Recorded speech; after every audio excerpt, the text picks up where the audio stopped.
Hey, hello everybody, and welcome back to another episode of You Have Failed with me, Sam Vader. Now, I haven't done an episode for the last few weeks, and I have reasons for that. Am I going to tell you? Probably not. I mean, might come out later. Who knows? I don't even know. I don't really know what I'm saying now. And you're probably wondering what I'm talking about this week, and you'll be not surprised that, of course, it's Attack on Titan. No, I'm joking. I promised you guys, and it was more a promise to myself as well to cure my addiction.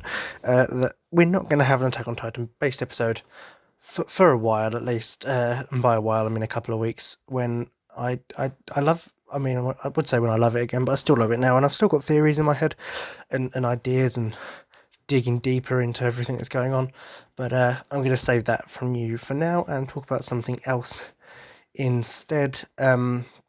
And that will be a TV show some of you might remember, some of you probably never would have heard of, and it's called Dinosaur King. Yes, of course, I love dinosaurs. I don't know how long this episode's going to be, because I'm in a considerable, can't fucking talk, considerable amount of pain and discomfort at the moment. I think I've got a really bad heat rash as well, so I'm very fidgety at the moment. So sorry about that. Professionalism is, of course, my top priority around here. But yeah, so we'll see how it goes. But yes, we will be talking about Dinosaur King in just a short moment. But before that, I wanted to take a moment to congratulate the first step towards justice and a better world, because Derek, whatever your name is, I never really cared to learn his second name. I just thought that he was scum. But yeah, the guy who shot George Floyd has, of course, been charged guilty of murder in a court of law, which, I mean, was there any ever doubt? I mean, he killed a man. Like, yeah, that's murder. Um, so, this is the first step towards, hopefully, a world where justice is upkept properly, and brutality of all sorts is managed. Because I'm not going to sit here and say I think that all police are bad. I'm not one of those assholes who, because that's generalizing as well, which is a problem.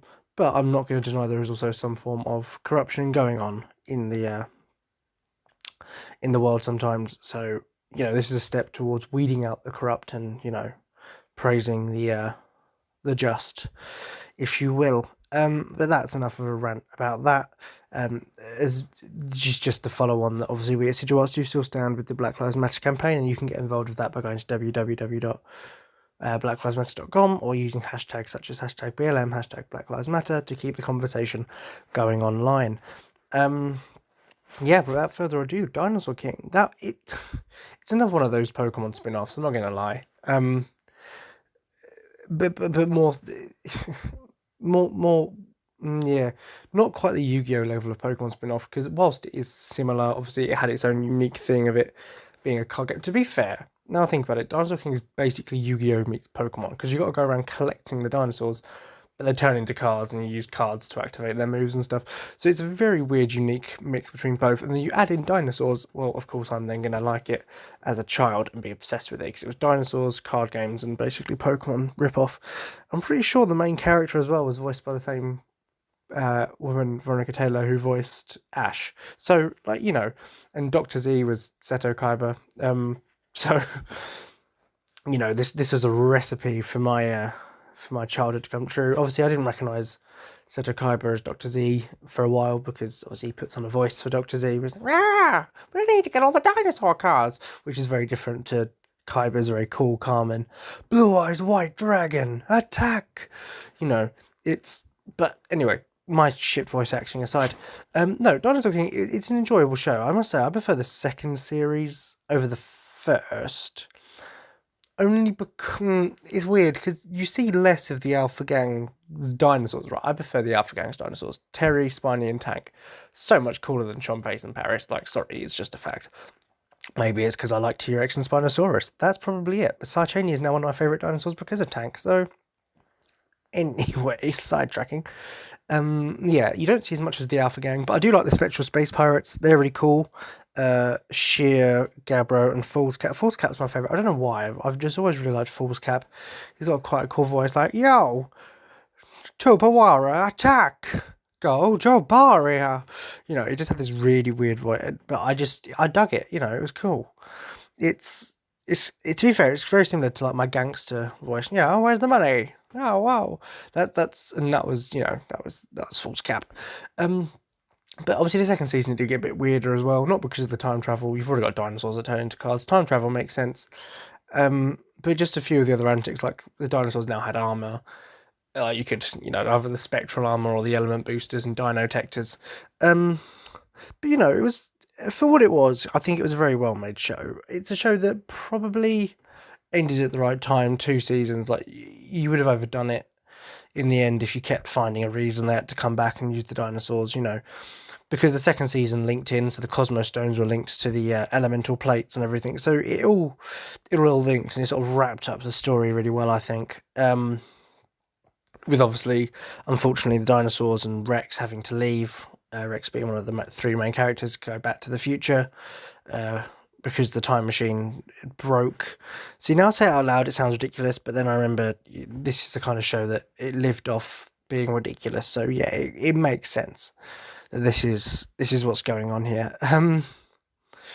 But I genuinely thought it was a good show for what it was, and I remember I sort of watched it months back. It's one of the last shows I watched before I just watched Attack on Titan daily.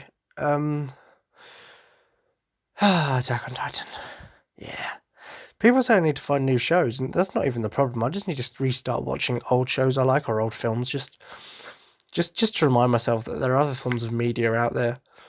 But like I say to Pharaoh, will it ever be as good? Probably not. So yeah, my addiction's not going great. But Dinosaur King was one of the last things I watched that wasn't part of this Titan fueled addiction. Where I think I just sort of put it on. I was sitting in the living room and it was on Netflix. I was like, I haven't seen that in years. Let's watch some Dinosaur King is what you wanna be. Yeah, make your move. Come on and make your move. Dinosaur King is your destiny. Because the theme song is actually quite a banger. So it starts out like really like you get this prehistoric vibes. You've got these like big drums and trumpets. Do do do do do do do do. And it sounds like quite Titanic, dinosaur. And then it goes into like the riff. Dinosaur King is what you wanna be. Yeah, and as a kid, that line spoke to me. I was like, yes, I do want to be the Dinosaur King. How do you know? And it was like, Dinosaur King is your destiny. Yeah, I was like, yes, it is. It is my destiny. It's my destiny. Is that the line? No, it's my yeah. Okay, all these songs had a thing about your destiny, and both of them. I was like, yes, it is my destiny to be a Pokemon master, to be the very best like no one ever was, and yes, it is my destiny to be the Dinosaur King. And then, yeah, then I grew up, and I didn't grow out of those dreams. So, if anyone wants to offer me the title of Dinosaur King, I'll take it. Anyone wants to offer me to be the very best like no one ever was, so I can finally make people proud of me. I'll take that too. Pokemon Master, I'll do it. That got deep. I'm joking, guys. I'm joking. Let me just wipe away the tears. No. Yeah, so the theme song, yeah, and then it just goes into a rap partway through. I'm like, whoa, what is it rapping? To be fair, I don't really like the rap part. But it's great. Because the music in the background is still a mix of sort of the modern theme tune thing, but you've got those big drums and trumpets going in, and it really gets that sort of dinosaurish feel to it. Which, yeah, I mean, it's good. It's great. It's great television. It was for me, and probably other 7-year-olds, but maybe in my 20s I shouldn't be enjoying it as much, but it's fucking dinosaur. It's a T-Rex. It's literally shooting fire out of its mouth. That's a dragon without wings, basically. How cool is that? I haven't really explained the premise of the show. Well, I have. There are dinosaurs, there are cards. So, how do I explain the premise of the show without making it sound so ridiculous? Like, I think in reality, this show makes Yu-Gi-Oh! Look realistic. because, I mean, yeah, the holograms, that's plausible with the technology they have. And, because holograms are a thing, And ancient shadow magic, I mean, whilst not likely, is possible. But then you've got Dinosaur King, which, so in the future, the ancients found the stone tablets, and they had the souls of the dinosaurs stuck in them because that was part of the meteorite that hit Earth. All the dinosaur souls went into the tablet. So they then hear all the dinosaurs like crawling out for help, like save us, save us, save us. So they then go back in time. They use the power of the stones to turn dinosaurs into cards, and they now sort of meld with the element. And then Dr. Z and the Alpha Gang betrays them, which then causes the ship to crash in modern day, which then spreads the dinosaur cards across the Earth. And then the good guys find one of the dinosaurs, they find Chomp, and then they realise that they need to save the other dinosaurs when the Alpha Gang attacks. And then they have to go travel the world, basically saving the other dinosaurs whenever they activate, turning them back into cards and keeping them safely out of the Alpha Gang's reach. And then Season 2, looking for the Cosmo Stones, the space pirates are trying to steal them throughout time. They have dinosaurs as well, because reasons. Well, it's because Seth does it for them, but, for plot reasons. This, that, and the other, and use dinosaurs to fight it, because they want to take over the universe using the Cosmo Stones, which are basically the negative equivalent of the elemental plates. And it's just a bit weird. But it's good. It's good weird. It's the kind of weird that you can enjoy if you're 7. And then if you're obsessed with dinosaurs in your 20s, you can probably enjoy it too. As long as you're the kind of person that would still watch Pokemon. Not modern Pokemon, I'm talking back Indigo League. We don't mess with the new shit. However, I'm seeing some of the previews. It looks like Ash's Infinite and Charizard are coming back, and I'm like, you know what? I'm down. I'm down to watch that episode, because Infinite and Charizard are coming back. 2 is the best Pokemon there are. Straight facts. Fire starters for life. Unless you're Gen 4, Gen 6, Gen 7, or Gen 8. Shit, have I not picked a fire... I mean, I did pick the fire starter in Gen 6, but I didn't like it. I prefer Greninja. I regretted my choice. Shit, so I went Snivy. Then I wish I went Greninja. Then I went Rowlet. To be fair, I do like Incineroar as well, but I just liked the idea of an owl with a bow and arrow. I just thought that's fucking sick. I named it Oliver after Oliver Queen, because obviously. And then Gen... Shit, okay. So since Gen 5, I haven't picked a fire starter. Well, I have, but I didn't like it. So technically... Wow, okay. Okay, I'm learning a lot about myself today. Dinosaur King, what we're talking about. Yeah. But then obviously, because it was based on cards, there was obviously a card game to come with it, and there was a trading card game. I had some of them. I never really learned how to play that, because the real shit with this was the arcade game. Oh boy, was it a good arcade game. So basically, you'd I mean, it was a scam, I suppose. You'd pay £1 into the machine, and then out would come a card, and the card had a little barcode thing on it, and you could scan that into the game and use it. So it would either be a dinosaur card or a move card, right? And then, so if you got a dinosaur, you could scan it in. If you didn't get any moves, you just get the basic ones. If you got a move card, you scan that, and they give you like a basic dinosaur. It was quite simple. And then the battle system worked is a rock, paper, scissors type thing. So you'd pick either rock, paper, scissors, because each move is assigned to either symbol. So you could have up to 3 moves equipped to a dinosaur, obviously corresponding to a rock, paper, and or scissors.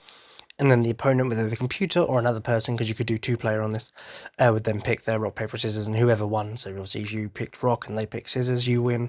And you know how rock, paper, scissors works. And so it was a very simple battle system. And obviously moves had separate effects, this, that, and the other. And so some would poison, some would do damage if you had a tie or something.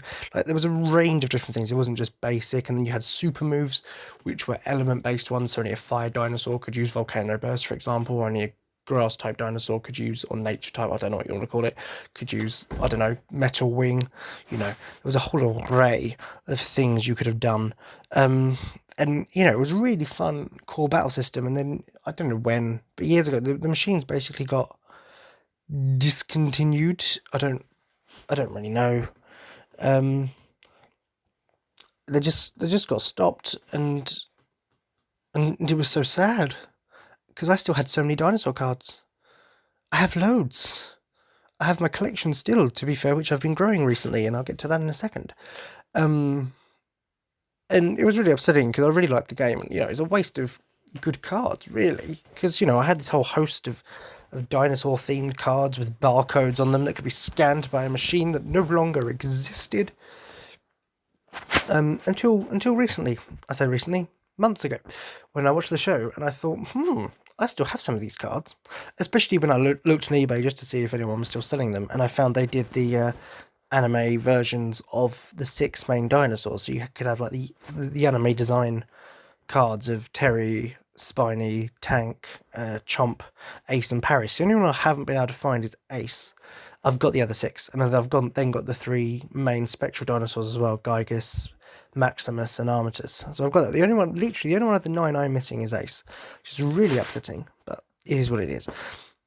I was like, I want those, but I can't justify buying them if I'm never going to use them. I mean, collector's purposes, yeah. And, I do buy certain Yu-Gi-Oh cards and stuff for collector's purposes, same with Chaotic, but I was like, these are expensive for cards that I will never ever use. Like with Yu-Gi-Oh ones, you can still technically throw them into a deck. Chaotic, yeah, a bit of fun. You can throw these collectible ones you've got into a deck for a bit of fun. Like I remember I bought the original Tangoth Tobomb because it's an iconic card, even though it's shit, but theoretically I could move it into a deck if I wanted to, just for, for a bit of fun.